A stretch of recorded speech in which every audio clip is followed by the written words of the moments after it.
24 तास फक्त प्रेम आणि प्रेमच आलं पाहिजे.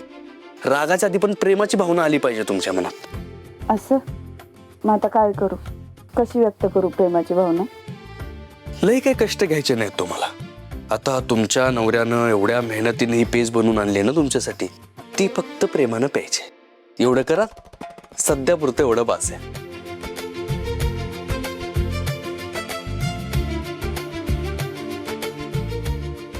आत्ता कसं तुमचा राग उडून गेला ना, तसंच तुमचे आजारपण पण लवकर उडून जाऊ दे.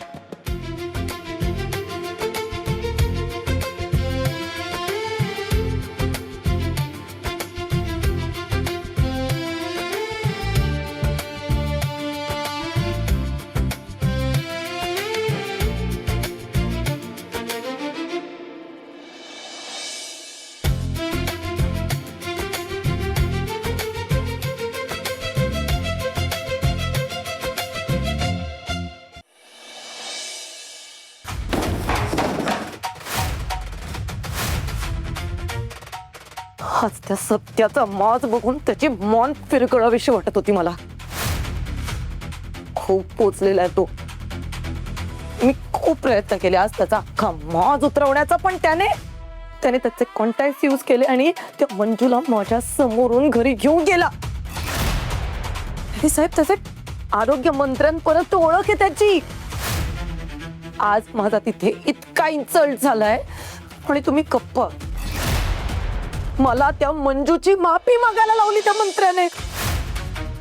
जुनियर आहे ती माझी. सगळ्यांसमोर मान चुकवावी लागली आज मला तिच्या पुढे. माझ्यासोबत एवढं सगळं होऊन सुद्धा तुम्ही अजूनही गप्प आहात. तुम्ही काहीच रिॲक्ट नाही होणार आहात का?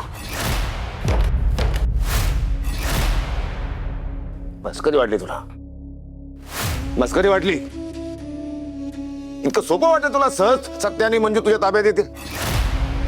तुला सांगतो मी, जपून पाऊल टाक, एक एक पाऊल समजून उमजून टाक, तरच सत्य आणि मंजू तुझ्या तालावर नसतील. सगळं मान्य आहे मला डॅडी साहेब, पण त्या सत्य आणि मंजूला बघितलं ना की माझ्या तळपायातली आग मस्तकात जाते. खास करून त्या सत्याला तर पाहता क्षणी मारून टाकावं असं वाटतं, पण कसं करू तेच कळत नाही.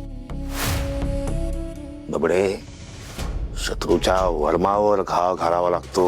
वर्मावर जोरदार. त्या सत्याचा जीव त्या मंजिरी वाघमारेमध्ये, तिथे घाव घाल. डॅडी साहेब, असं जर असेल ना तर मग आपल्याला लवकरात लवकर एक परफेक्ट प्लॅन बनवावा लागेल. प्लॅन तयार आहे. नक्की काय डोक्यात आहे तुमच्या? जग्या दिग्या, आज रात्री एक जोखीमचं काम करायचं.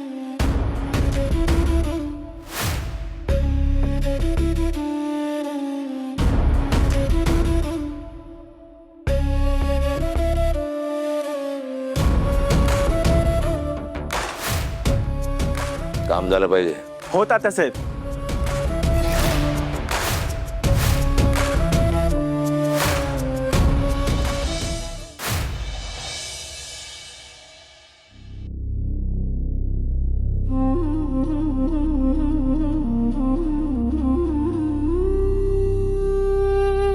डॉक्टर अजून कशा आल्या नाहीत? वाघमारांचा ताप वाढत चाललाय. आतापर्यंत यायला पाहिजे होतं डॉक्टरांनी.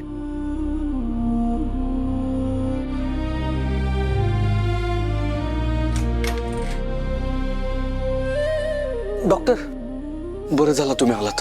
कधीपासून वाट बघत होतो तुमची. तुमच्याकडून गोळ्या घेतल्या होत्या, औषध पण दिली त्यांना, पण त्यांचा ताप काही कमीच होईल. ठीक आहे, मी चेक करते.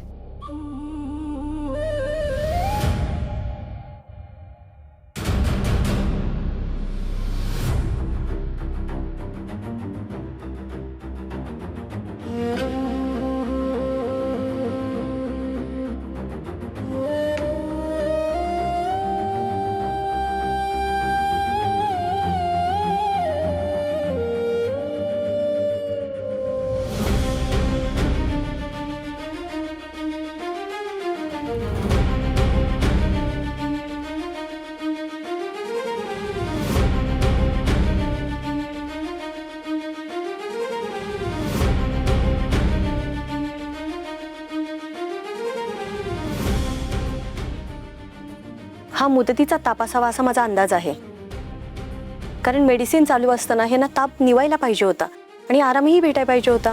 डॉक्टर, काय मेजर कारण तर नसेल ना? मेजर असं काही तर वाटत नाहीये, पण यांनी कामाचा किंवा इतर कुठला तरी स्ट्रेस घेतलाय असं वाटतंय. आपण आजची रात्र वाट पाहू, मी काय मेडिसिन देते, त्यांनी आराम पडेल त्यांना. जर त्यांना आराम नाही पडला तर उद्या त्यांना ऍडमिट करून घेऊ. पण हा, त्यांची युरिन टेस्ट आणि ब्लड टेस्ट करावी लागेल. रिपोर्ट आल्यावर नक्की कळेल आपल्याला त्यांना काय झालं असेल. तशी आपण ट्रीटमेंट करूया. पण हे सगळं यांचा ताप नाही उतरला, आराम नाही भेटला तरच करता येईल. या मेडिसिननी त्यांना फरक पडेल. या मेडिसिन द्या त्यांना. काय असेल तर मला कॉल करा. हो डॉक्टर.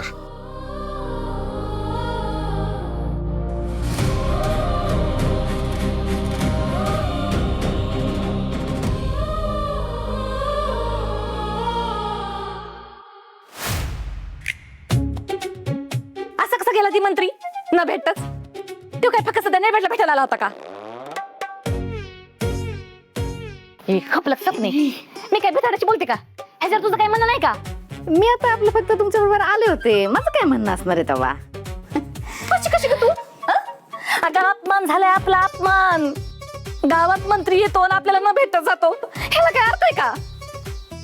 तसं निरर्थकच आहे सगळं. काय म्हणलीस? मी काय म्हणते मम्मी, तुम्ही बसा बसा, तुम्ही पाणी प्या जरा, तुम्हाला जरा हलकं वाटेल. हलकं बसा बसा. ये हुबलात. आता मला तवाच हलकं वाटेल जेव्हा मला एखादं मंत्रीपद मिळेल. आणि जवळ ती मंत्रीपद मिळत नाही का नाही, तवर माझं मन असं चलबिचल करत राहणार.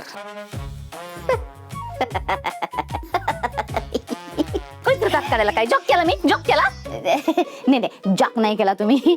पण मी काय म्हणते मम्मी, तुम्ही मंत्रिपदाचं एवढं टेन्शन कशाला घेताय? त्यापेक्षा तुम्ही सत्यभाऊजीशी एकदा बोलून का नाही बघत? ते म्हणजे एवढ्या सगळ्या ओळखीत बो सत्यभाऊजींच्या. असं एक पण मंत्री नाही का सत्यभाऊजींना ओळखत नाही. आता आपण पाहिलंच की साध्या एका फोनवरती आरोग्यमंत्री पर पोलीस स्टेशनात आले होते. म्हणजे त्यांच्या एका फोनवरती जर मंत्रीपद येत असतील तर तुमचं मंत्रिपदाचं सेटिंग करायला किती वेळ लागतोय असं त्यांना? आणि सत्यभाऊजींकडनं झालेलं काम म्हणजे एकदम फिक्सच, अख्ख्या साताऱ्याला माहितीये.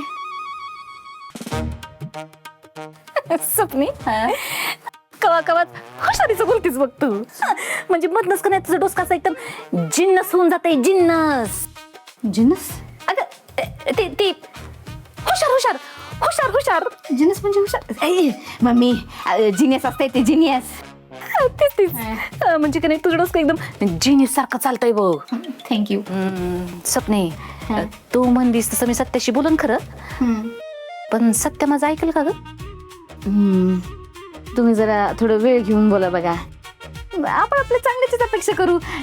बाकी त्यांनी एकदा ऐकलं तुमचं का मंत्रीपद नक्की बघा तुमचं.